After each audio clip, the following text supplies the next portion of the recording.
Well, welcome back. We're going to get started with the afternoon panel, which focuses primarily on nuclear issues. I should say I'm George Perkovich. I basically was supposed to be moderating earlier at 11:30. I admit my guilt in that. There was a miscommunication. So anyway, I'm not supposed to be moderating now, so to kind of show that two wrongs might make a right, actually, I am moderating this session because our colleague Toby Dalton went home with what appears to be the flu, and so we're asking Iskander, our other colleague, who's a Stanton Fellow here, to be on the panel instead, which is actually great because Iskander's doing some very interesting work in particular on naval nuclear developments in India and Pakistan and the interactivity between those. And it's a topic on which not a lot of work has been done, and I think what he's doing is very interesting. And so you'll get to hear about that. And then I have a longtime friend to my left, which he should laugh about, Neil Jock, who is here from Lawrence Livermore National Lab. He's worked on and off at Livermore for a great time, but also has served in administrations in the National Security Council, in policy planning at the State Department, and in the National Intelligence Council.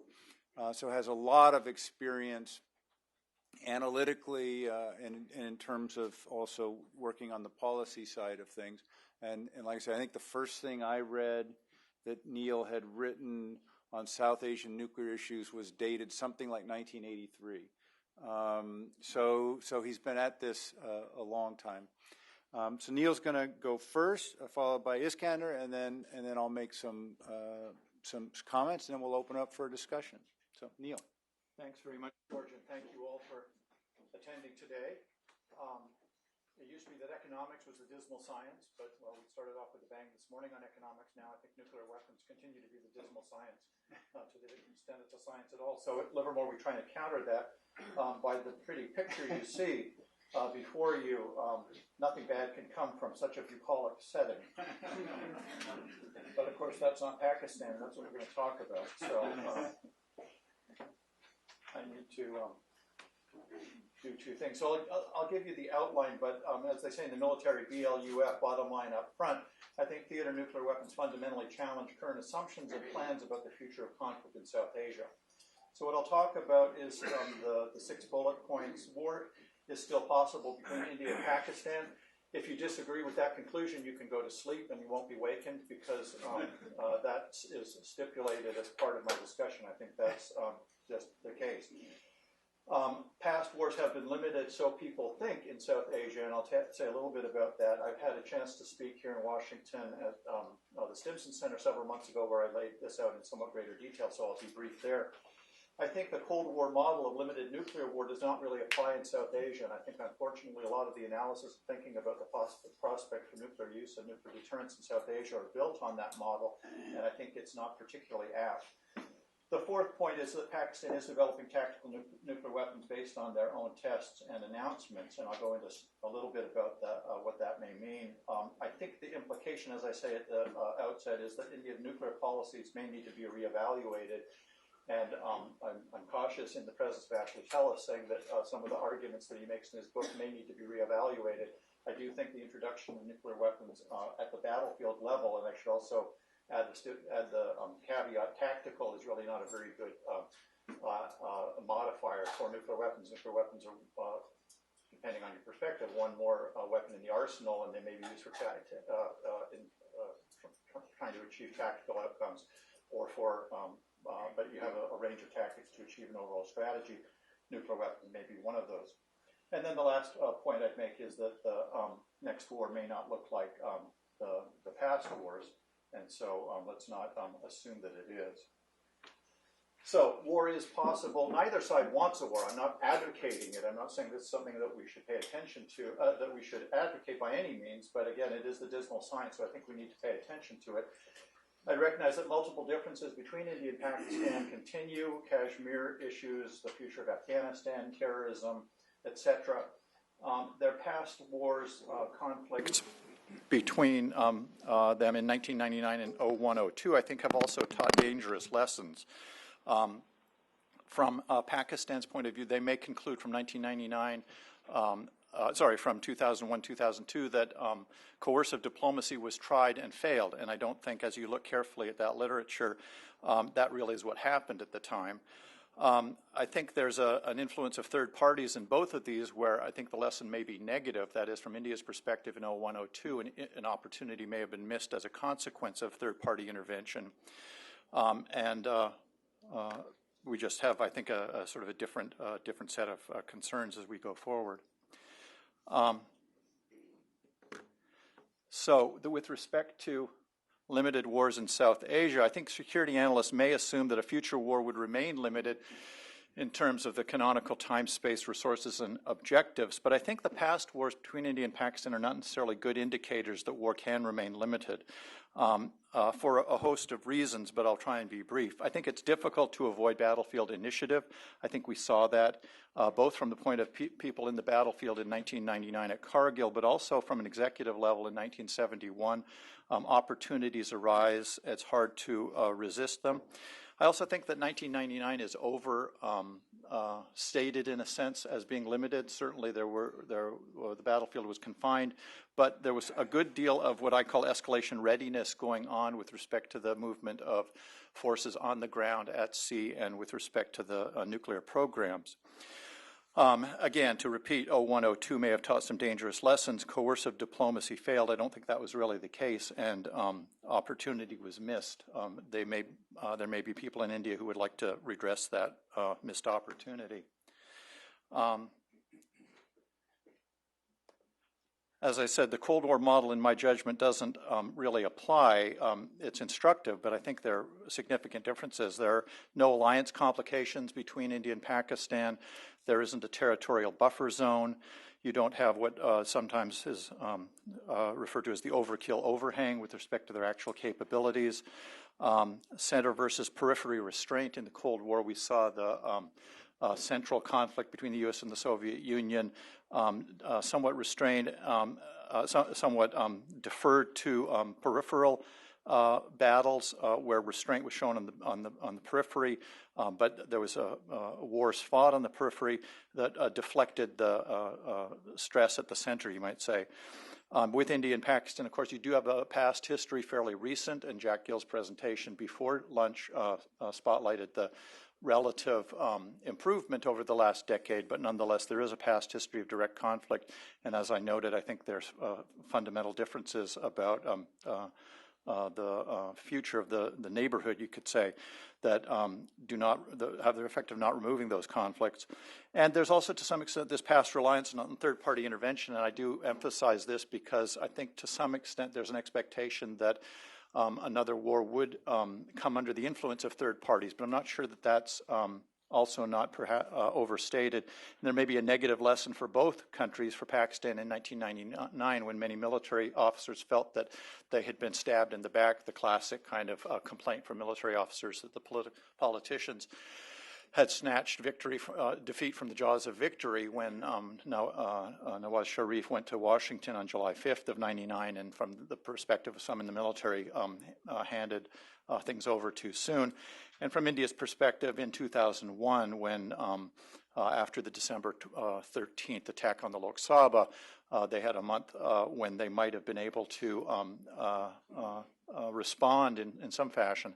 But then on January 12th, at the urging of the U.S. and others, President Musharraf gave a speech that was subsequently used as sort of evidence that India could achieve its objectives through other means than conflict. And for some, that was a missed opportunity that may be that they may regret not being able to take advantage of, that they didn't take advantage of. So, tactical nuclear weapons. Pakistan announced that it tested a short-range missile suitable for nuclear weapon delivery, the Hadaf 9 or Nasser, with a 60-kilometer range. So without going into any details, I'll stipulate that Pakistan has made the decision to go the route of having, and again with understood caveats, using the term tactical, has decided to use tactical nuclear weapons. Now, this is partially, at least the Pakistanis, I think, frequently argue it, that it's a response to Cold Start. But looking at the, you know, we can sort of back up and look at the progress of thinking back and forth between India and Pakistan to an extent.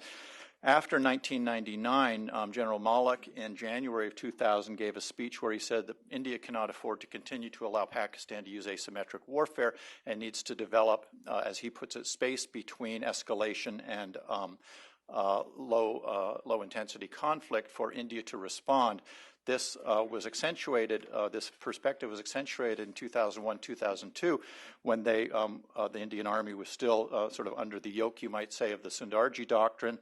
And so in 2004, the Army introduced the new concept of Cold Start, that is to be able to have up to 8 or 10 shallow penetrations across the international border, rather than the massive movements that accompanied the Sundarji Doctrine.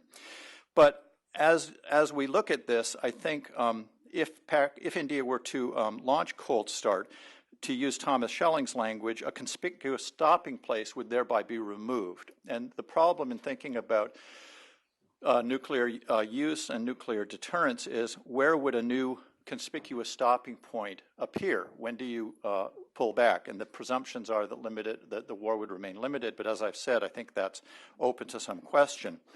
But I would say that Cold Start per se is really only an excuse. From Pakistan's perspective, I think they had been relying on, again, to use Schelling's language, the threat that leaves something to chance. That is, that India would never, would be cautious about expanding a war across the international border, as they did in 1965, and as they refrained from doing in 1999.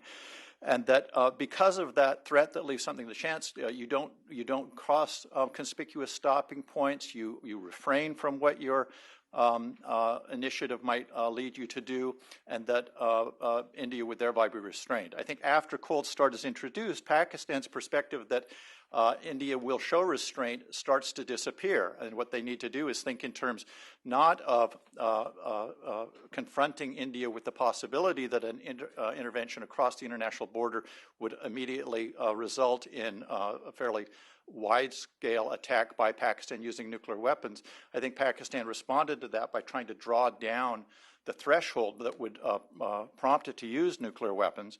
And I think what we see now with their introduction of planned and otherwise of tactical nuclear weapons to the battlefield indicates that they certainly would like to deter India from inducting Cold Start or something like that.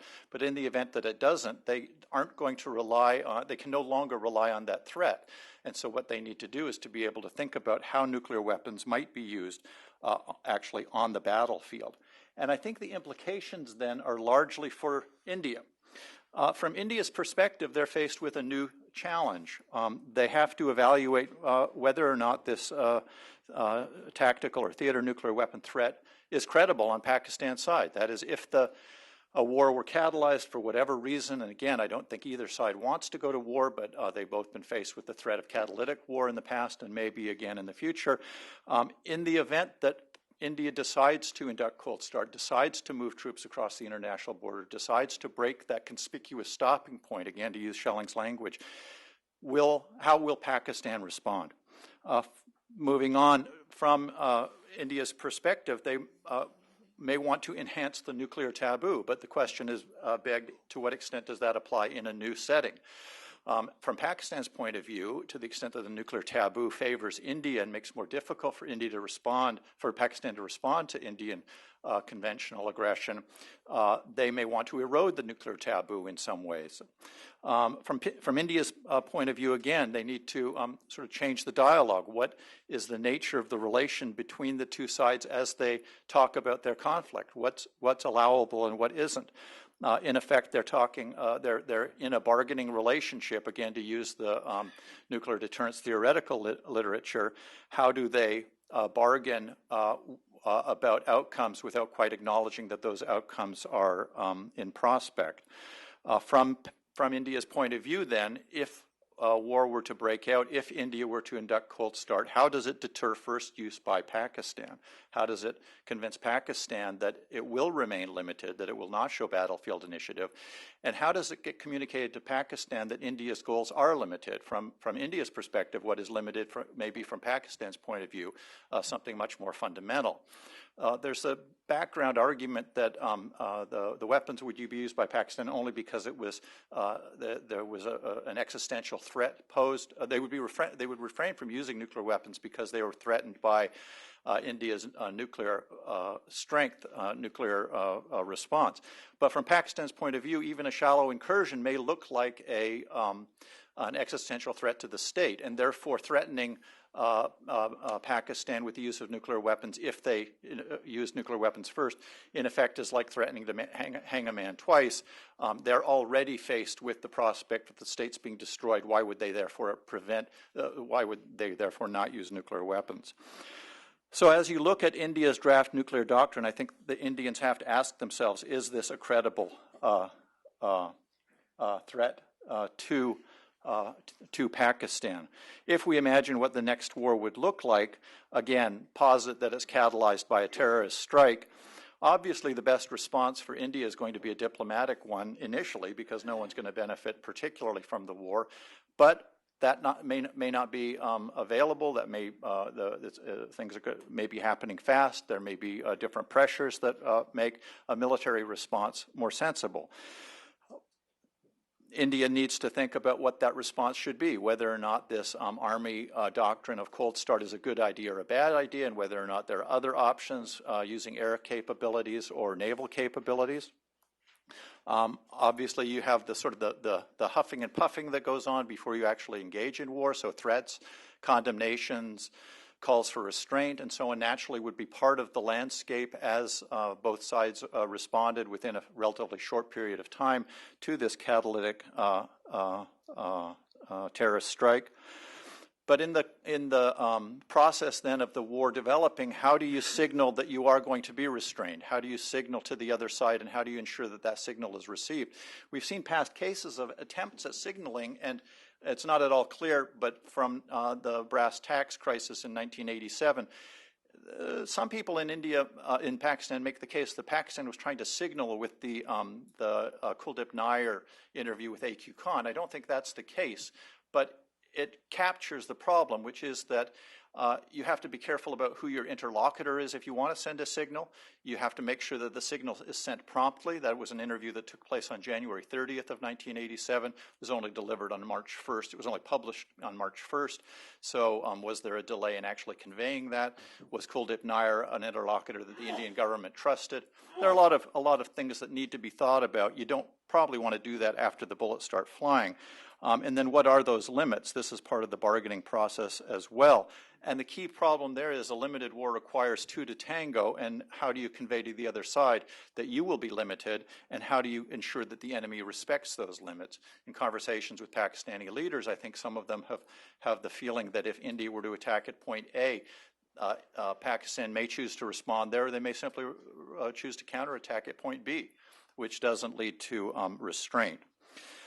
And I think a critical problem for India is deciding how to respond to nuclear use. And here it may be the case that responding to that it may be easier to use weapons first. And when I talk about nuclear use, I'm talking about very low yield, not even on the scale of the bombs that were exploded over Hiroshima and Nagasaki, but something that's 1 or 2 kilotons in the field with low, and pardon the term of art, collateral damage, that it would have effects on battlefield conditions, battlefield participants, but not on civilians, and there'd be very little radioactive debris as a consequence of this. So the consequences of the use of battlefield nuclear weapons would be quite limited in their effects. How would India respond to that? Does it make sense for India to invoke its nuclear doctrine, which says that any nuclear attack will result in effect, massive retaliation by India against Pakistan? Is that a sensible doctrine to enact, and should it be reevaluated? So by way of conclusion, then, I think tactical weapons have to be considered part of the battlefield at this point. The conditions for restraint need to be established. I think these are challenges for India, that the implications, again, lie heavily for India. They need to think about, well, what options, given this prospect for nuclear use in a battle, are they prepared to forego? What provocations will they necessarily have to tolerate? At one point, former Defense Minister George Fernandez made a comment in conversation. He said, every day of every year we face provocations. We don't respond to all of them. Well, what ones would you choose not to tolerate? How do you limit then the military response? And how does that get conveyed to Pakistan? But in the end, from India's perspective, the implication of the Pakistani introduction of nuclear battlefield use begs the question, what does India do if Pakistan shoots first? Does the nuclear doctrine provide the necessary guidance they need? I think structurally, India needs to address who's involved in the conversation. That's a process question. The conceptual problem is more fundamental. How do you plan for a nuclear war? The better you do in terms of planning for it, the better opportunity you have for avoiding it when a crisis arises. So I conclude by saying we're left with more questions than answers, which is also a way of saying that if you ask me a question that I can't really answer, I can simply say we have more questions than answers. Thank you very much. Thank you, Matt. That was great. That was a great setup for what comes next. And Iskander probably isn't going to have cheerier news to report, but go ahead. Thank you. No, in fact, if what Neil just laid out sent a chill up your spine, I'm not going to be able to provide any measure of reassurance, I'm afraid. I must also apologize for the absence of slides. I usually find it quite useful to have maps of all these exotic-sounding locales, but I didn't really have any time to prepare. But what I am going to do is I'm going to briefly explain why nuclear interactions at sea are going to come to form an increasingly important component of the South Asian nuclear equation. And then I'm going to try and see if there are any instructive parallels that can be drawn from the Cold War and what implications this evolution is going to have for US policy in the region. So the study of nuclear interactions at sea provides an exciting opportunity to delve into a relatively underexplored side of the South Asian nuclear equation. Now, I say this because since 1998, when India and Pakistan both burst out of the nuclear closet and publicly revealed their formerly recessed capabilities to the world, there's been little real commentary on the impact that the introduction of sea-based delivery systems would have on the nuclear equation.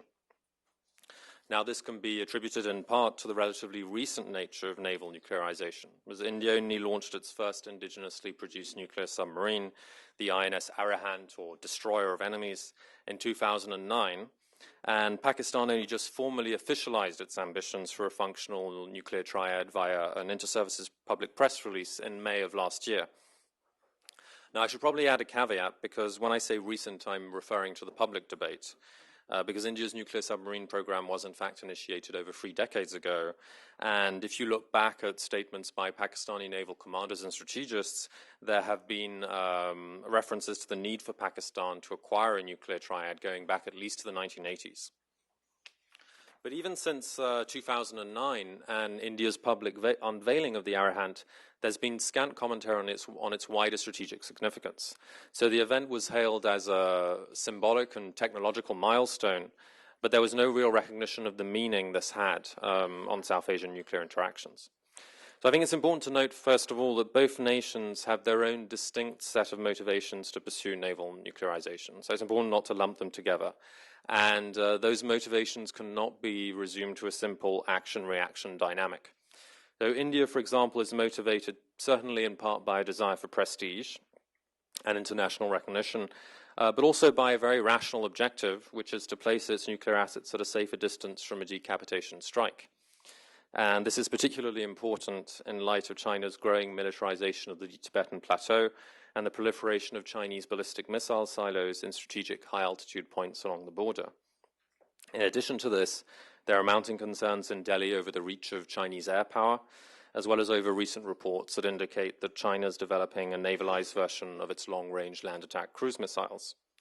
Now, Pakistan, for its part, has its own strategic rationale for developing a naval nuclear capability, which is at least partly independent of a simple desire to mirror India's own advances. In fact, the study of Pakistani naval strategy since independence reveals that Pakistan has systematically shown a great aptitude for creative strategic thinking in terms of asymmetric naval balancing, whether it be via investing in small amounts of high-end naval technology or by focusing on submarine warfare.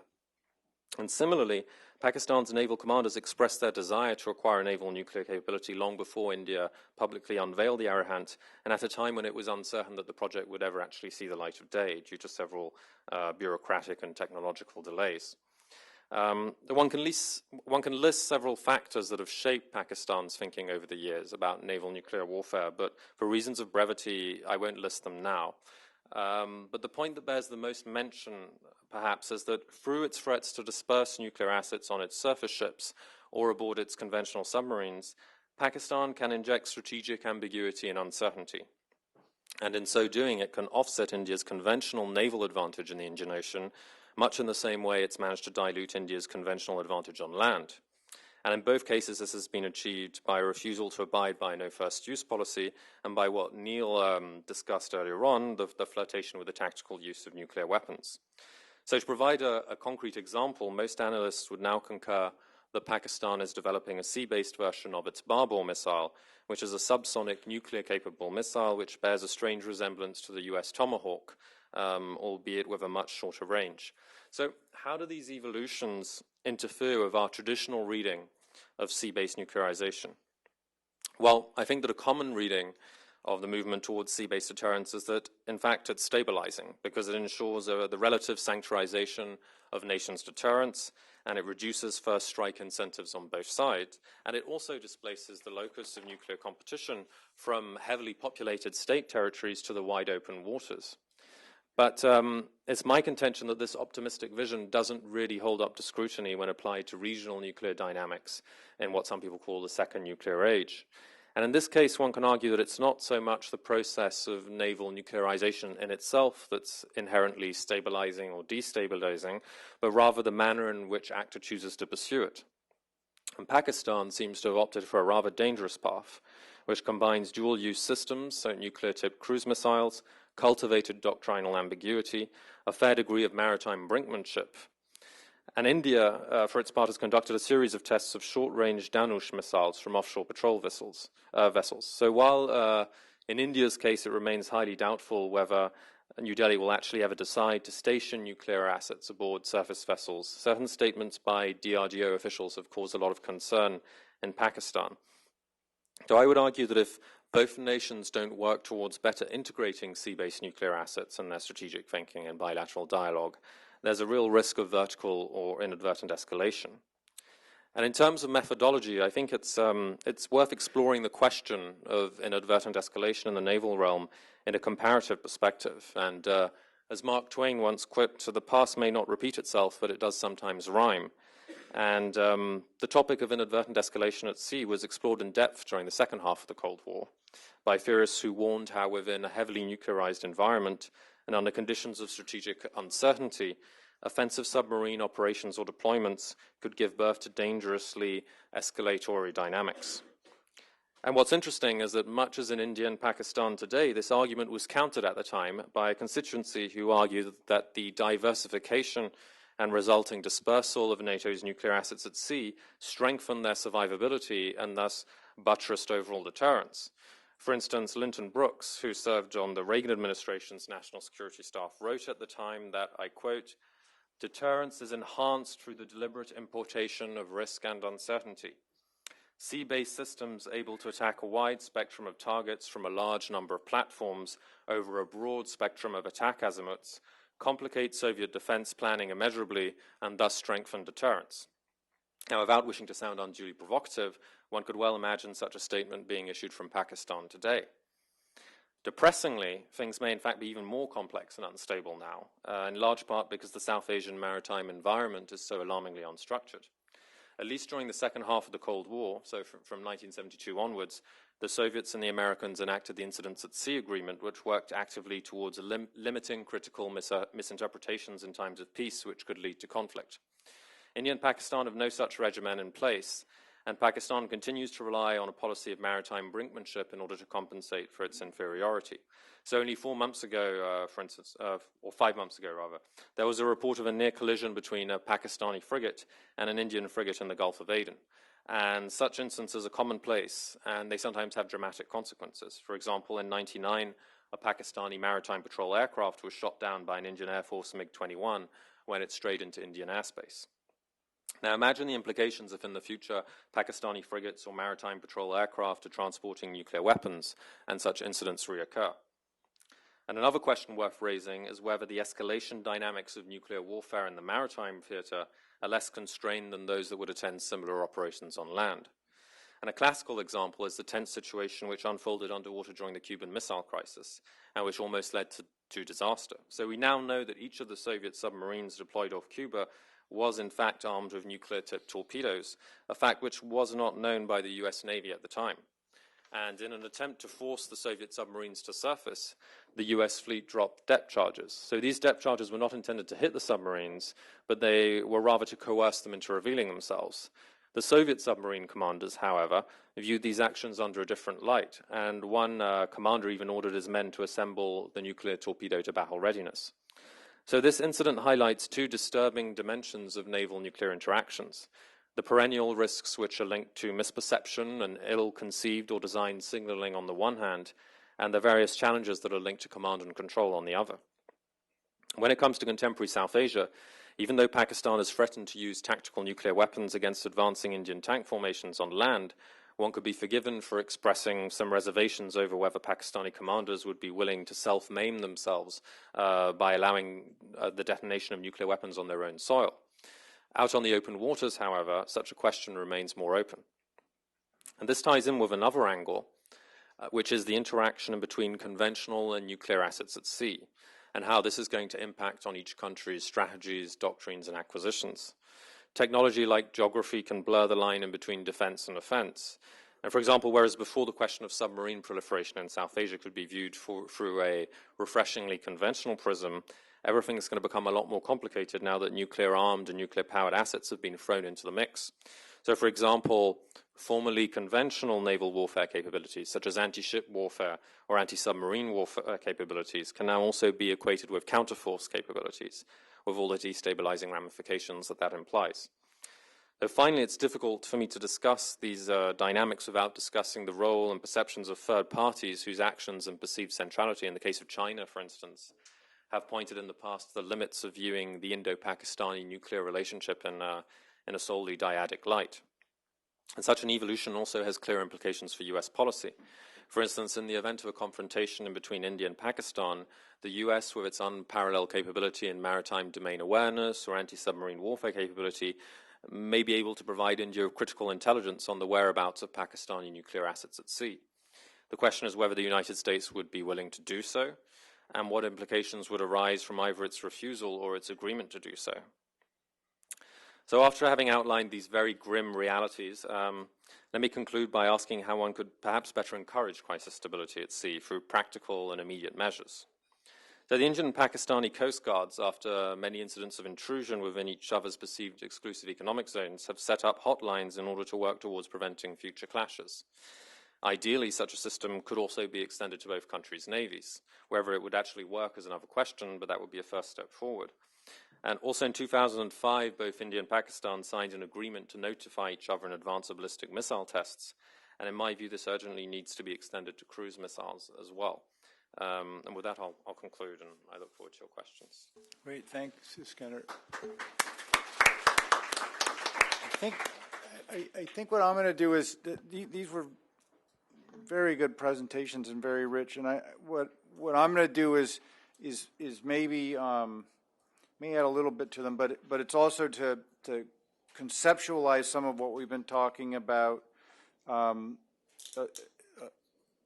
little bit more abstractly, and then set up a discussion with you all, and also about what can be done about these dangers that we're talking about. I guess the first point I'd make actually is addressed to or refers to U.S. policy and the way that in the U.S., including in Congress, but also the President and others, talk about the nuclear challenge in South Asia. Because I think what we've heard from Neil and from Iskender, and which is exactly right in my view, is the dynamism and the difficulty of managing the nuclear competition between India and Pakistan, the potential for conflict to begin and then escalate, the push now technologically to increase both capability but also the interactivity and the challenge of managing all that.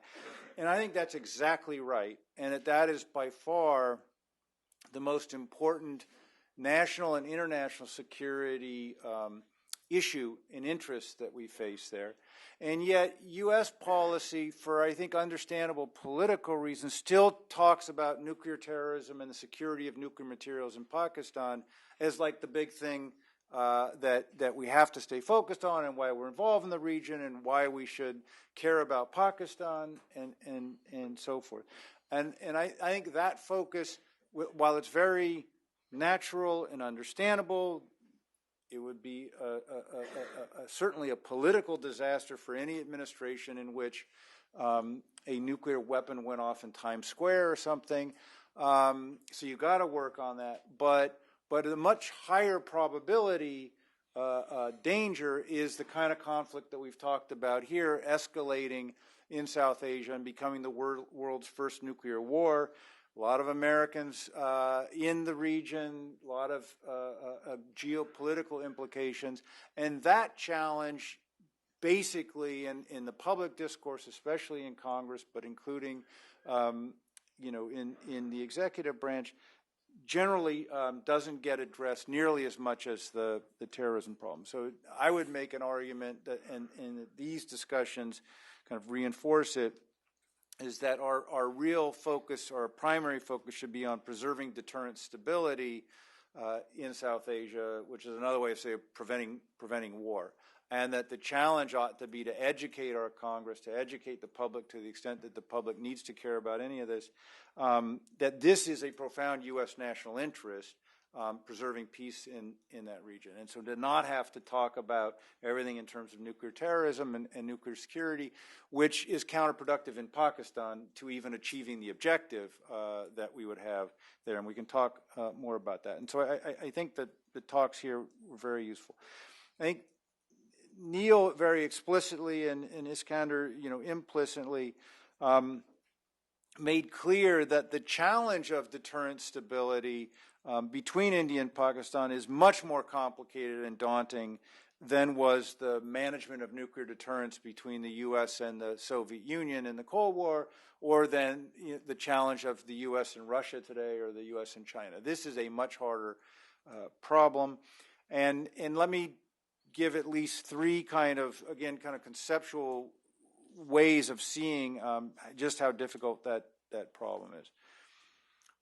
What we're talking about in the last panel, talked a bit about it too, is a challenge of deterring and or managing violence that could escalate from subconventional to conventional to nuclear. All right? So there's a spectrum that starts, let's say, with another attack, something like the Mumbai attack or attack on the Indian Parliament. Subconventional. It's 5 actors or a group of 10 conspirators. A few score of people get killed. That's not a war in the normal sense. That's not Soviet tanks coming through the Fulda Gap. That's not 1,000 Chinese missiles raining on the U.S. fleet in the Taiwan Strait. It's something much smaller than that, but for reasons that Neil alluded to, where India then needs to make a response, or may make a response, or Pakistan may think it will make a response to bring a conventional military force into play. So now you're in a conventional war, to which Pakistan has said it will answer with nuclear weapons. So you go from this attack with like 10 guys and some guns to a nuclear war. No one's ever had to manage that kind of spectrum before. There are no states with nuclear weapons that face that kind of challenge. Hasn't happened historically. We can talk about that. But that's the challenge that we're talking about now in South Asia. To make that challenge even harder, the assumption in deterrence that the actors are unitary and rational, and I want to focus on the unitary part, it means that when violence emanates from the state, it is assumed by the receiver that the signal that violence is signaling the intention and policy of the heads of state, and that the state is from an ideal type point of view, unitary in the sense that the messages that come out are the ones that are intended to be sent, and then when you send your signals back, they work their way back up to the ultimate decision maker. And that's how deterrence is supposed to work. But what we have seen historically, at least recently, although actually 1947 with Pakistan, is either the use of irregulars, which in itself is kind of indicative of the challenge to this metaphor of the unitary rational actor, or jihadis, or whatever one wants to call them, who either are dressed up and portrayed to not be carrying a signal from the Pakistani state. In other words, say, we didn't do it, we don't control those guys, which is in and of itself a challenge to the model of deterrence. And the Pakistani state could either be lying or being deceptive about that. In other words, in fact, they did plan these operations, they did cultivate these guys, and these guys were sending a signal from the state. That would be bad enough, but it's also just as bad if, in fact, they didn't send them. And so the attack happens on India. The Pakistani state says, we didn't do it. Indians and others say, well, you always say that. But we have evidence in the past, in fact, that you did. And they say, no, this time we really didn't do it. If you're India, you're sitting there going, okay, how are we supposed to respond to that? And our job is not only to deal with this conflict, but to deter future such actions. We have to whack them back. But the problem is, if the Pakistanis this time really didn't do it, India's whacking them back is, to Pakistan, aggression. So now Pakistan's in the situation where they say, my God, we can't take this aggression. We didn't do anything. We have to retaliate. Right? That's not how deterrence is supposed to work. In the way that we conjure it up. It's all kind of make-believe anyway, at least historically. And again, we don't have any experience. There's never been a nuclear war. The U.S. used nuclear weapons, but against a state that didn't have nuclear weapons. So we've never had that kind of conflict between states with nuclear weapons. But what I'm describing in the uncertainty about the kind of lines of authority and the unitariness of Pakistan is a profoundly challenging situation to manage nuclear deterrence. And when you add to it the spectrum issue, the breadth of the spectrum, it's super difficult. Let me now make it still more difficult. And I don't normally like to do this. I like to have solutions to things, but guess what? There's a triangle. So we've been talking about India and Pakistan, but China's a factor. Not in the way that often, well, in a way that can be exaggerated, but India's definition of the capabilities it needs for nuclear deterrence are derived in large part from what it perceives in China. So India's got to figure out how to deter and over time to acquire a capability to compete with China. But of course, what India does gets seen in Pakistan as the threat that Pakistan faces. So Pakistan says, oh, they're building up and they're acquiring all of this material and so on, you know, and the U.S. has made this deal possible, yada, yada, yada. And so we have to compete with that. And then you go and you say, well, actually, you know, the Indians, I mean, part of this is about China and everything else. And the Pakistanis say, well, first of all, that's not true, because look at where all of their forces are deployed and everything else. But even if it were true, that's your problem, not our problem. We got to keep up with them. So you have this triangle. And then the Indians say correctly, China helped Pakistan with its nuclear weapons and with its missiles and so on, so they're part of the problem. All true. But then you go to China and talk about it, and the Chinese say, well, actually, we're developing capabilities because of what you guys and the Russians are doing, which is also true. So you have a triangle at the big level in the world between the U.S., or among the U.S., Russia, and China, that's driving China's capability requirements, and then also what China's doing is now keeping the U.S. Navy in business, and so on. But that triangle is affecting then what's happening between China, India, and Pakistan. Again, that dynamic doesn't happen anyplace else. So I've got three major kind of structural complexities that don't exist anywhere else and haven't existed historically, and that's what the poor policymakers in India and Pakistan are trying to figure out how to manage. Now, we can talk about implications for U.S. policy going forward. I would just close by saying, that it is possible that, and I only say possible, that recent Indian leaders have hit on a response to this that goes against all of deterrence theory, and in a wonderful way may actually be effective. And I call it kind of the Neo-Gandhian response. So Neil was talking about how India may have missed an opportunity in a 2001-2002 crisis when it mobilized and then it didn't actually come across and punish or attack Pakistan. You could look at it a different way and say, actually, India's restraint in 2001 and 2002 and 2008, which goes against deterrence theory and what U.S. folks generally would have advised if it was the U.S. Now, we advise India to stay cool, but if it was us, we would have whacked somebody. But in fact, we would have gone 7,000 miles to whack somebody who didn't even do the attack. But that's a whole other, that's another war. But we said to the Indians, okay, be cool. But they did. But the result of that is Pakistan lost in a lot of ways. And so when you go in Pakistan and you ask them how they experience those, they wouldn't say that they won anything in 2001 and 2002. And certainly in 2008, they feel like they lost because everyone basically thought Pakistan was a pariah, that it had acted outrageously, that they were barbarians. It was humiliating for a lot of people in Pakistan. And look what happened to the army, especially 2008, in terms of the public kind of standing of the army in the sense that the army represents all that's good in Pakistan. And so in many ways, you can chart Pakistan's steady descent from at least 2001 to 2013, it's hard to say that they would have been worse off if India had actually come across and engaged them militarily in any one of these times, which was, after all, kind of Gandhi's insight in his strategy of nonviolent resistance is ultimately the other guy ends up getting degrades himself.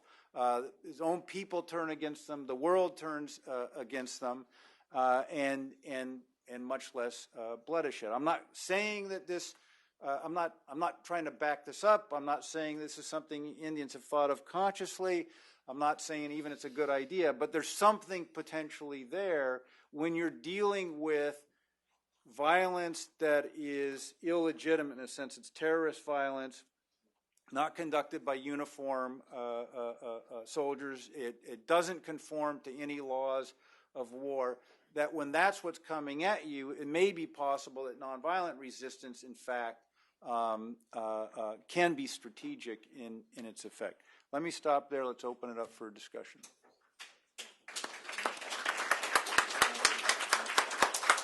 So you all know the drill. So you raise your hand, and then our colleagues bring the microphones, and we do it like that.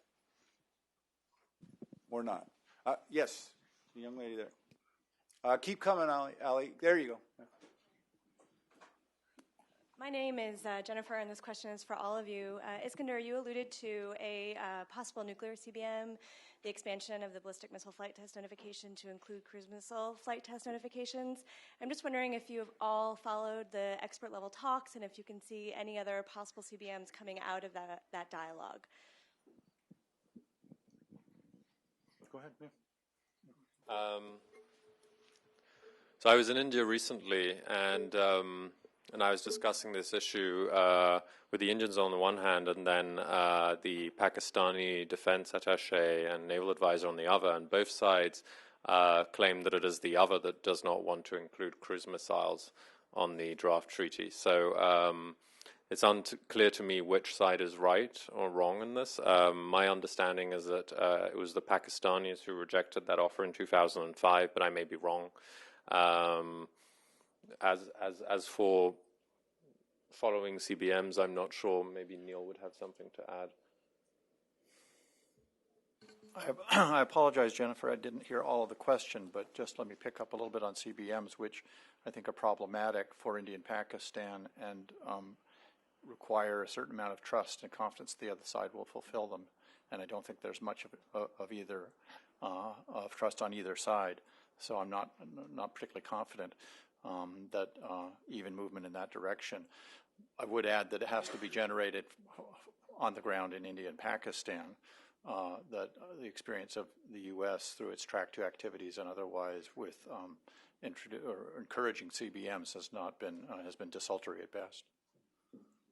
I might just add that the Pakistani narrative is that the Indian side did not want to include cruise missiles in 2005 as they had just gained headway with the development of the BrahMos, so they had a comparative advantage.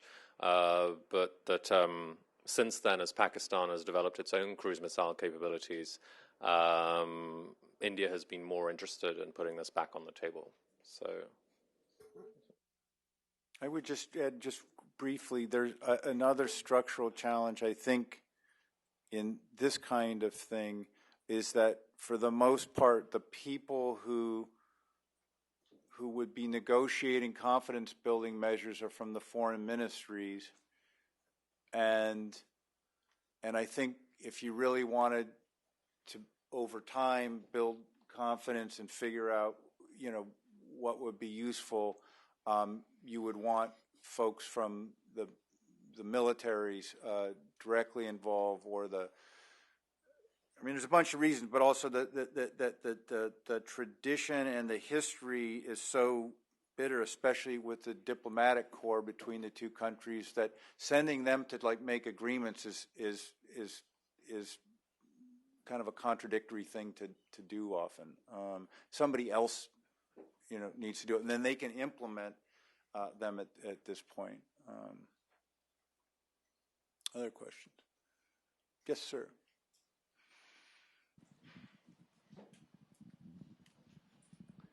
Wolf Gross again.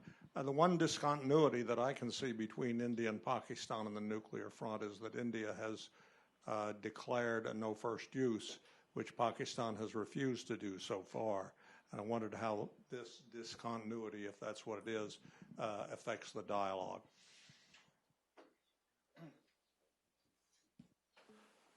I'm not sure how it affects dialogue because I'm not sure there's much of a dialogue, but it is an interesting and not surprising contrast and discontinuity between the two sides. It's not in Pakistan's interest to have a no first use doctrine. It goes against their need for nuclear weapons. It is in India's interest to have a no first use, so long as Pakistan goes along with it. At a certain point, and India in its doctrine, it had modifications, but it says it will have a posture of no first use, nuclear weapons will only be used in retaliation against a nuclear attack on Indian territory or on Indian forces anywhere. So they're pretty clear about that. But again, from Pakistan's point of view, and I'll repeat myself a little bit, from their perspective, no first use is a bad idea, and the taboo on nuclear use is also irrelevant if they face a situation where Indian forces, in part or in whole, have overwhelmed Pakistan's defenses. And even though some Pakistani generals have said in private conversation that if India were to attack across the international border at point A, they might choose to respond somewhere else in conventional terms, the implication being that they think they can handle the problem in conventional terms. But it's very dynamic, and as George said, it's not a unitary situation. So some people will be saying the defeat we're facing at point A is so significant that our marginal success at point B isn't preventing India from doing what it wants. The fact that we've counterattacked at point B has widened the war. It's now an international war. It's not limited within Kashmir, say. And we therefore face the prospect that one of the four red lines, the territorial red line that Khalid Kidwai enunciated, is about to be breached. If it's breached, we know that, and again, it's perhaps fanciful on Pakistan's part, but we know that India is already taking advantage of the Baluch situation, and so we'll be facing suddenly insurrection in the western part of Pakistan. This is an existential threat right now. it is not a sensible policy at that point to use a large number of nuclear weapons. It's to borrow from Albert Wohlstetter, or an old expression, perhaps not his, he committed suicide out of fear of death. So nuclear weapons would then, I think, make sense to be used in order to threaten, to escalate, but also to threaten further escalation and challenge the international community to step in, to challenge India's own inadequate preparation, if preparations are not made for such an eventuality, to sort of put the shoe on the other foot, that it's now up to India to decide whether or not a policy, as they enunciated it again in the nuclear doctrine, nuclear weapons will only be used in retaliation against a nuclear attack, and then they go on to say nuclear retaliation to a first strike will be massive and designed to inflict unacceptable damage. A 2 KT weapon in the Rajasthan desert that has the effect of killing perhaps several hundred Indian soldiers who have penetrated into Pakistan and destroying a couple of tanks or even a whole tank brigade is not responding to that with, as the Indians now say, massive retaliation is simply not credible. So there's a lot behind the dynamic of India declaring no first use. I'd also add that there's such an existential paranoia within Pakistan that India, or the United States for that matter, might preemptively seek to secure or destroy Pakistan's land-based nuclear assets. And there's not much belief in the validity of India's no first use policy either. Well, what's quite interesting is the wording of the press release which accompanied the opening of the Naval Strategic Forces Command referred to the need for Pakistan to have a secure second strike capability and to shelter Pakistan's nuclear assets from a first strike. So obviously there's a disconnect in between India's no first use policy and what the Pakistanis think. Sarah Chase, Carnegie.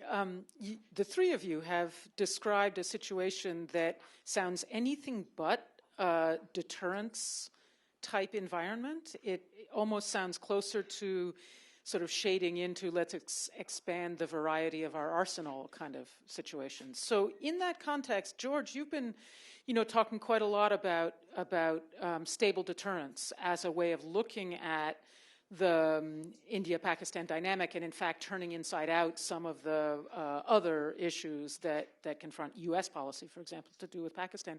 So I'm wondering if you could just help us understand what that would look like in such a non-deterrence environment and how U.S. policy could address this environment in such a way as to sort of look at the Indo-Pak dynamic within the context of stable deterrence in a non-deterrence type of context.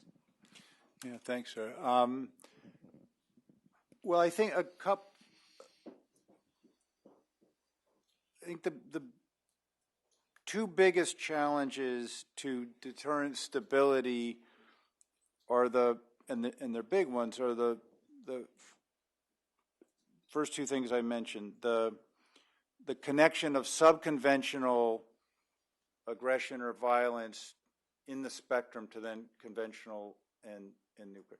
It's hard enough to manage kind of conventional and nuclear, but there's some ideas on how to do it, and the presumption of clarity in signaling and unitariness in signaling. Once you get to uniformed troops, big military formations, that at least you can kind of get your head around it. It's still hard. It's the subconventional piece that's attached to that makes this so hard. So to me, that's the thing you have to focus on. And that is primarily a challenge within Pakistan.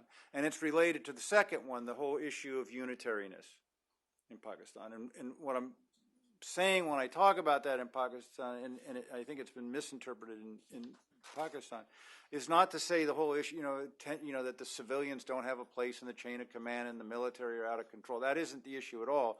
The issue is what General Kayani himself has talked about, kind of militancy groups that are acting on Pakistani territory where the state doesn't, have control or hasn't been able to exert control.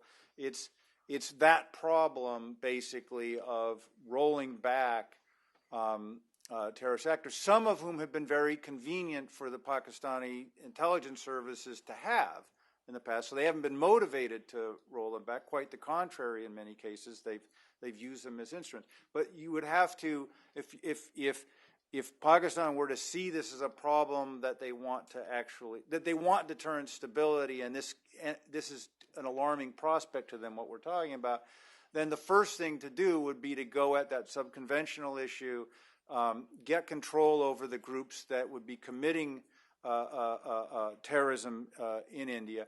And not that you have to succeed, because everybody knows it would be extremely difficult. From India's point of view, they just have to have confidence that Pakistan, as a matter of policy, is now determined to remove those groups and won't use those groups. Because India itself knows it can't, it doesn't succeed in managing terrorism within India. There's terrorism all the time in India, and the Indian state's trying to eradicate it. But the problem they have with Pakistan is I think Pakistan's playing both sides. So that would be the most important thing to address in all of this, to get at the special difficulties of stable deterrence between India and Pakistan. It's the subconventional piece. Then there are other things that you could then start working on, but ultimately you only have stable deterrence when the parties accept the territorial status quo.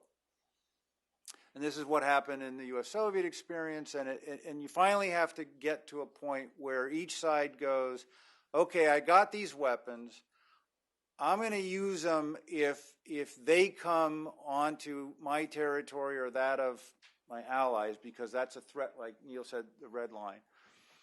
And that can be clear. Where it doesn't work is in a situation where one of the adversaries or both still wants something that the other guy has. So you say, no, that's my territory. Then it's not going to be stable, and deterrence is very hard to work, because you're always under the presumption that the one who's dissatisfied is going to be on offense. And that's also been the case over Kashmir primarily. So you've got to get to the point of dealing with the territorial status quo. And I think they were closer on that one, that after the tests in '98, there was more awareness in the Pakistani military and elsewhere that we got to resolve the Kashmir issue, and there would be back channel on that, which didn't address the broader issue of terrorism and Lashkar-e-Taiba and all that. But on the Kashmir issue, there was a sense of, right, after Kargil and that doesn't work, we have to stabilize it. So that would be another kind of requirement to have a stable deterrent is an agreement on the territorial status quo. Let me leave it at that. If I could just sort of supplement what George said, it's both territorial and ideological. Territorial from the point of view of Pakistan leadership, I think ideological from the perspective of terrorists who are supported by Pakistan and have a certain amount of autonomy to take actions that could catalyze a war. But on the territorial side, Kashmir just continues to be an issue. I remember having a conversation with General Kidwai not very many years ago and made the comment that I thought Kargil was a mistake, tactical success, strategic failure. And his comment was, no, it was important, it was strategic success, not judged in terms of who won on the battlefield, but that it put Kashmir back on the front burner. So I think that continues to animate a lot of thinking in Pakistan, not everyone's, but a lot of people's thinking. Going back to the original question from Sarah with respect to are we moving away from deterrence, and I think the answer is that we aren't, but the prospect for deterrence failure is always with us. Pakistan is simply saying, in response to your plans with Cold Start to find space between escalation and low-intensity conflict, we intend to deny you that space by lowering the threshold for nuclear use. And therefore, by lowering the threshold for nuclear use, meaning introducing them potentially at the battlefield level, that is intended to deter. It's not in Pakistan's interest to engage in a war where they feel obligated to use nuclear weapons. It's in their interest to deter India from taking that first step of crossing one of the four red lines, which throws it into India's basket in the sense that they have to decide how much they're going to tolerate. How much provocation will they tolerate? And are they, in a certain sense, always always going to be subject to victimization by terrorists supported by Pakistan? Or can they work something out in advance? I don't think it's impossible to work something out in advance. India's response to Mumbai has basically been legalistic and judicial, saying to Pakistan, we'll provide you the evidence and you now need to prosecute the perpetrators. That's not working particularly well, but at least it's a way you can imagine solving the problem before the fact rather than waiting until after the fact, so that you have a mechanism to work things through, so that India can say to its public and to itself, we are being provoked, we are being attacked, but we have a mechanism to resolve that. We will press Pakistan to use its own legal system, which Pakistan doesn't deny having. It's not particularly effective, and it's protective of certain persons and so on. But nonetheless, India needs something to be able to convince itself that it does not need to take military action. That's something that I presume they're thinking about, I presume they're talking about, but I don't see it with respect to the follow-on steps, which are connected with the nuclear doctrine, which I think is entirely incredible and not a useful way to prevent Pakistan from taking steps that India doesn't want Pakistan to take. One other thought, sorry, but to pick up on what Neil said, which is on the Kashmir issue, which I understand that even if you resolve Kashmir, the most militant people in Pakistan, they got a long list of other problems, so it won't solve it. And you can hear them, it starts with water and then it goes down. But there is a risk, and this is on the Indian side, which is General Kidwai's comment about cargo. Well, it put Kashmir back on the agenda. So then the response when the violence is up is that India says, we're not going to negotiate under threat. And so we don't negotiate, we don't have diplomacy when we're being threatened. But then when things are quiet, you don't negotiate because, well, why should we negotiate? Everything's fine. Which is like the Israelis and the Palestinians. So the Israelis won't, negotiate as long as there's terrorism and so on. But then there hasn't been, and then you don't negotiate because there isn't a problem. You built the wall, it's fine. So there's a need for India to be more kind of committed to trying to resolve in particular the Kashmir issue than it has been, and one understands the domestic political challenges of that, but over time, it's probably not in India's interest to let it go unaddressed. Chris. All right, can I just like a wrench or something into this glass shot? Well, it would be surprising if you didn't. We'll throw it back at you, Chris. No, actually, that would be awesome. The wrench Olympics. So, I've been thinking a lot about this Kashmir thing, and I'm of the belief that this continued pandering to Pakistan's notions that it has any defensible equities is part of the problem. Its claims are flawed on all counts. It was never entitled to Kashmir, right? Pakistan howls and screams about Junagadh and Hyderabad because the preferences of those sovereigns were rejected, yet it is rejecting the sovereign decision of Maharaja Ranjit Singh. There's a legal instrument of accession. It was India that brought this to the United Nations, not Pakistan. In fact, they dilly-dallied. In fact, they weren't even all that thrilled when the Indians brought it to the United Nations in the first instance. So I actually think maybe what we should do is actually stop thinking about this as a bilateral conflict. It isn't. Pakistan has no equities in the Kashmir issue. It treats its own Kashmiris like crap. And whatever moral position it had has been undermined by 6 decades of sending in Islamist nut jobs to kill innocent people. Right? So am I missing something? So we should really break this down into, and it's really a Rawalpindi, Delhi problem, and that part of this should just simply be rejected as illegitimate. It should not be rewarded in any way, shape, or form. In fact, it's retarded to continue pandering to this nonsense. On the other hand, there is a Delhi-Srinagar problem, and this speaks to the issue about India never missing an opportunity to miss an opportunity. If India were to treat those folks as their own citizens, i.e. not, every once in a while find them in mass graves, it would make it much more difficult for Pakistan to continue harping in the way in which it does in international fora. So I'd like to just put out there that we stop thinking about this as an international dispute. Pakistan has no legitimate claim to this imho. Well, I'm glad you used, I think it's Abba Eban line about India never missing an opportunity to miss an opportunity. He was referring to the PLO.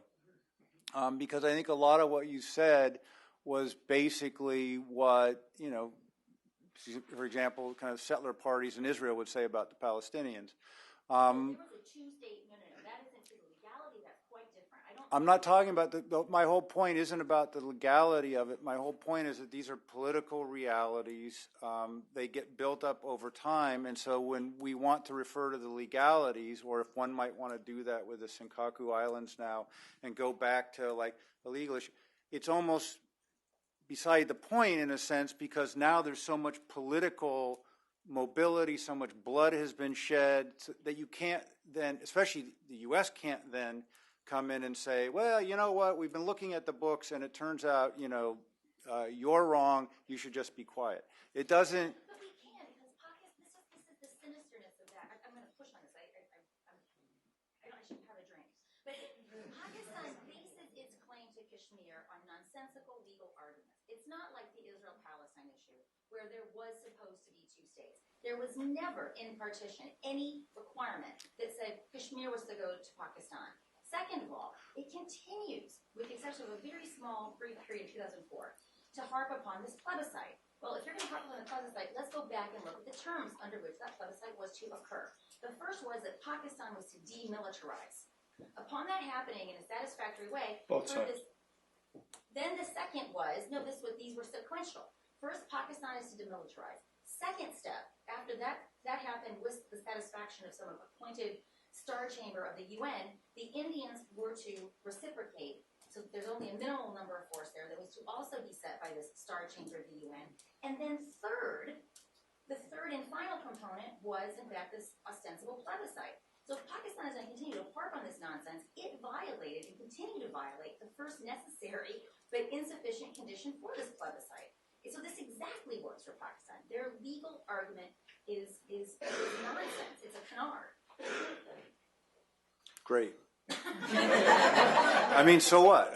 So it does. Why doesn't the U.S. just, for example, stop entertaining the LOC as an LOC quota border? Well, if I could just weigh in, I think the only thing missing here is you concluding by saying, "Am I not right, dude?" Reference to the Big Lebowski. And dude, you're not right. Simply because it is internationalized to the extent that it was referred by India to the United Nations. The United Nations resolutions were passed. And so if they rescind those resolutions, I think then that provides some quasi-legal grounding for the U.S. to take that step. Otherwise, I think it's not as simple as all that, although I tend to agree with you in the somewhat outrageous claims more behavior by Pakistan than the claims. I mean, I think the claims aren't entirely without merit. If you allow them the argument that the act of accession was signed under duress, and I think that's a point of historical debate. I don't know the literature that deeply, but I know Pakistan claims that it was signed under duress and therefore is illegitimate as a claim for India to have. The Rand line isn't legal either. That's right, but they're talking about the LOC, and that so that remains a problem that I don't think is as easily resolved as you would suggest. Yes, in the back. Jordan Bernhardt, I want to move the discussion back a little bit. There is a comment that cold start is part of the reason for developing that is to increase the number of options available in the case for India. If India were to suffer another attack like what happened in 2008, are there responses that they could take directly against the sub-state or paramilitary terrorist actors that wouldn't provoke a strong response from the Pakistani state? Or how would Pakistan respond to a more surgical, if you will, response or retaliation from India? I think one could imagine airstrikes against camps on the Pakistan side of the LOC as an example. I think you could imagine, although it's quite a bit more provocative, an attack against Muridki. Gurmeet Kanwal has argued that the Indians need to be able to conduct covert operations against places like Muridki. So there are other actions one can imagine that India could take rather than the invoking cold start. Whether or not Pakistan would respond to, just say, an airstrike against a camp that presumably would, by that time, would have been vacated, but nonetheless an attack. My sense is that would not cause Pakistan to respond proportionally, nor would it prompt Pakistan to respond with ground maneuvers across the international border. I think you would then get into something like a tit for tat.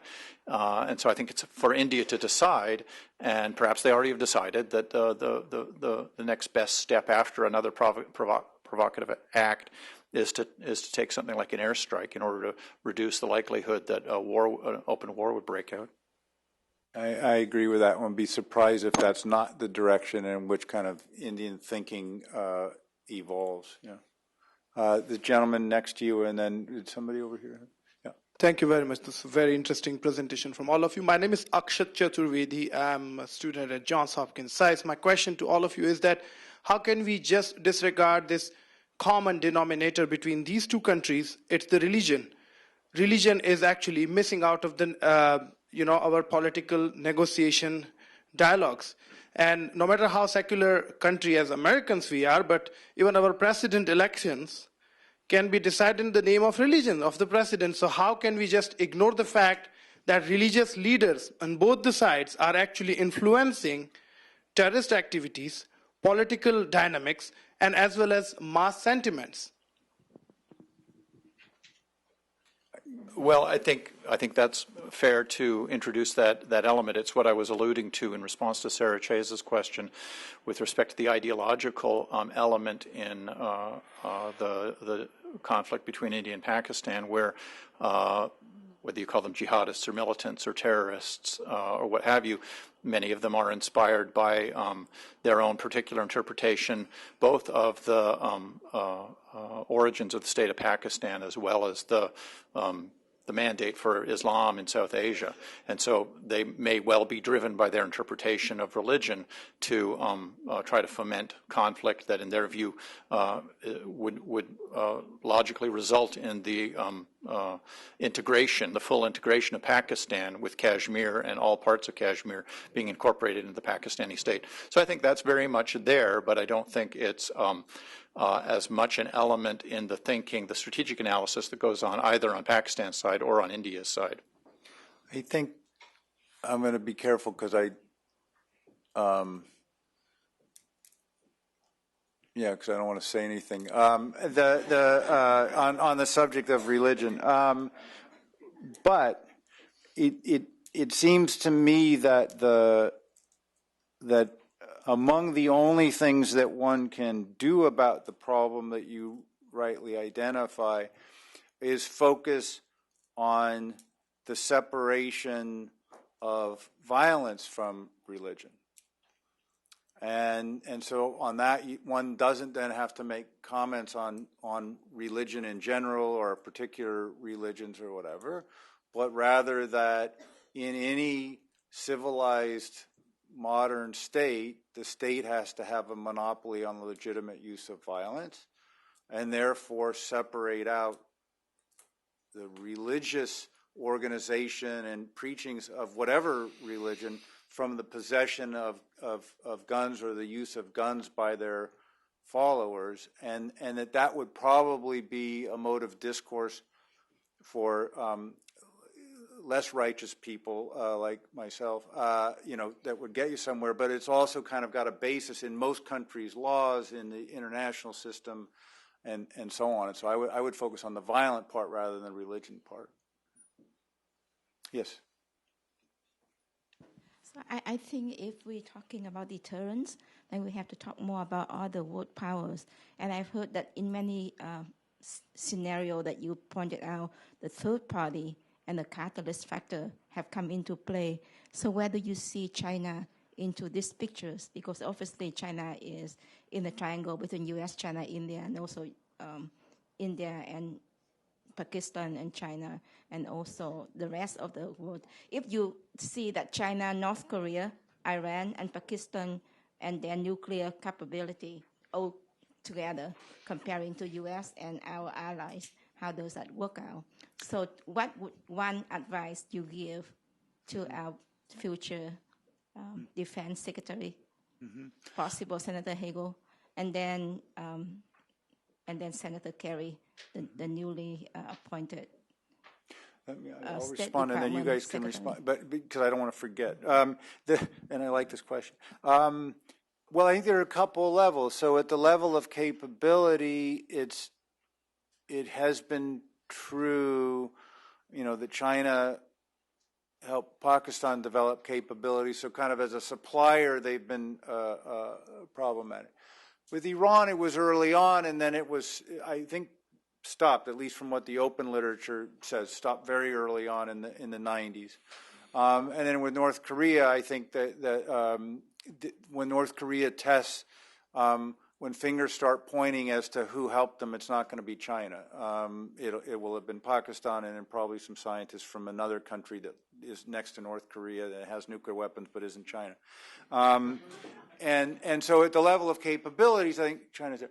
But at the level of kind of politics and policy, China's always been very restraining when it comes to Pakistan. So whenever there's been a crisis or a war, and Pakistani leadership immediately jumps on a plane and goes to China, says basically, help us out, back us up. And the Chinese always tell them, no, you screwed up, go back and cool it.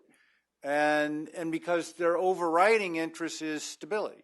They don't want a war to the south. They don't like these militant groups in Pakistan either. So at the level of kind of war causing or stimulating, it seems to me China is very conservative, and now one can dream and say, well, the U.S. ought to be able to work more with China than Pakistan, and I think that is an objective worth pursuing. I wouldn't hold my breath because I think there are other suspicions that get there, but I think we share an interest. I don't know if you guys agree with that, but.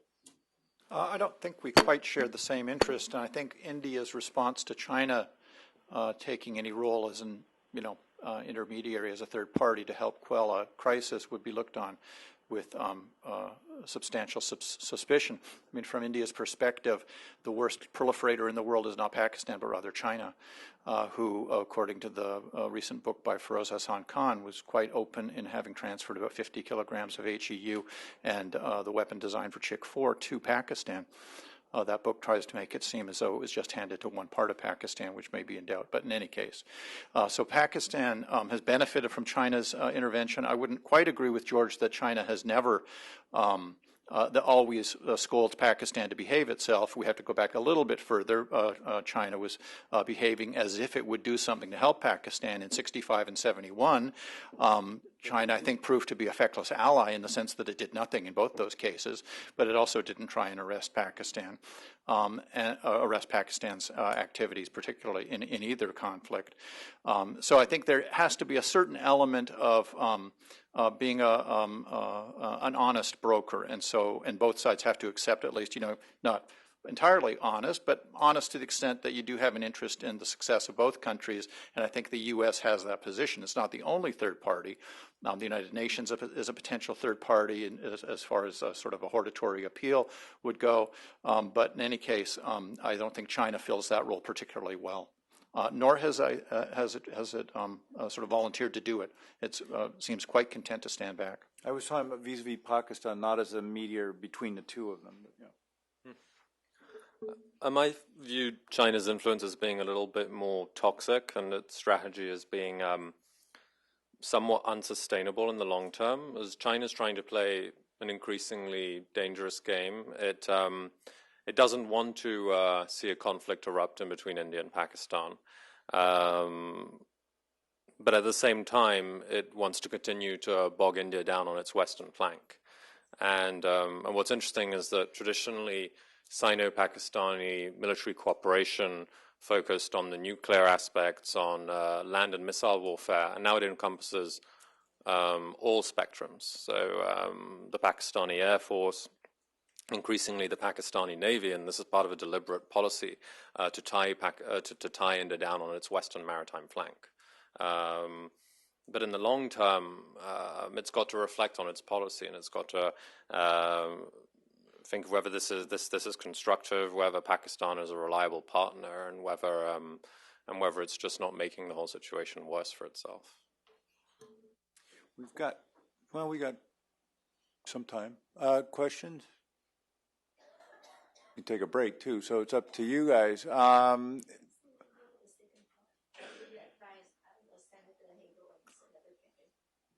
Oh, so she was asking what would we advise Senator Hagel and Senator Kerry. I don't think, well, you guys should, I mean, my sense is you wouldn't need to advise them to kind of stay away, because I think they'll be inclined to stay away because they have enough problems, but that they won't be able to ignore Pakistan. And indeed, Senator Kerry has had a great interest in Pakistan and has been a major actor, and I would say a constructive actor there. So my sense is, A, he doesn't need my advice, and B, he will be an actor, and my guess would be that Senator Hagel, if he's confirmed, will pretty much stay out of this picture. But Well, George is the only one at the table who's been a former speechwriter for the Vice President of the United States, so I'm certainly not going to challenge his judgments about what might be said to the new Secretary of State or Defense. good intelligence guy, that was good. I didn't think I have anything to add. I would just advise them to get a few good nights' sleep now while they still can. All right, okay. And not necessarily to believe everything they're told, to remain wary. One more, anybody? Yes.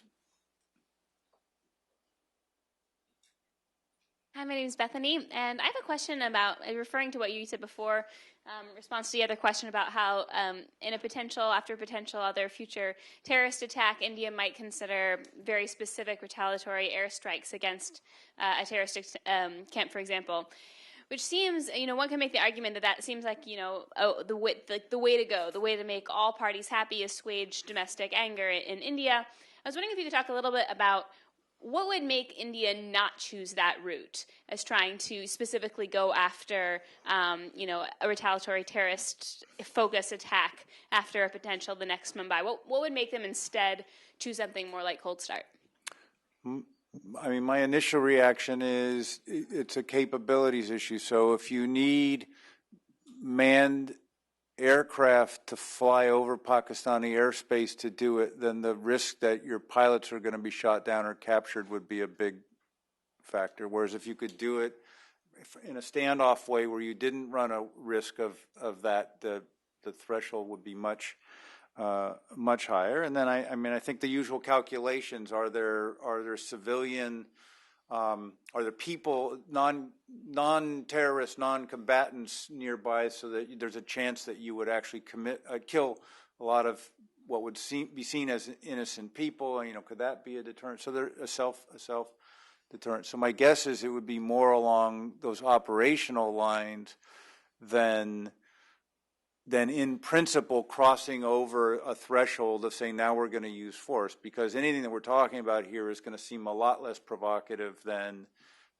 moving ground forces onto Pakistani territory. But these guys.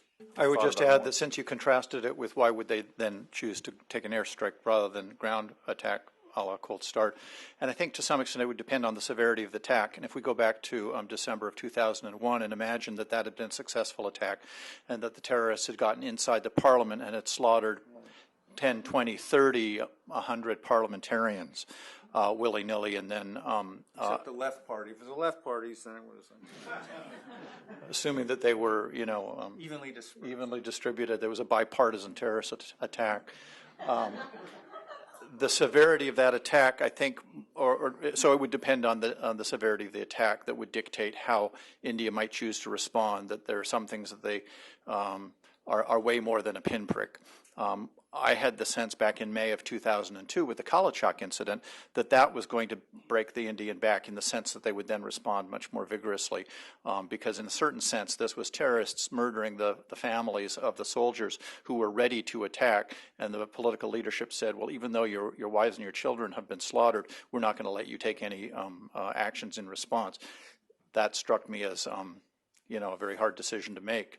But in any case, it leads to the point I'm trying to make, which is the severity of the attack, I think, might dictate whether or not they concluded that their attack was simply not commensurate, not proportional to the insult that they just suffered.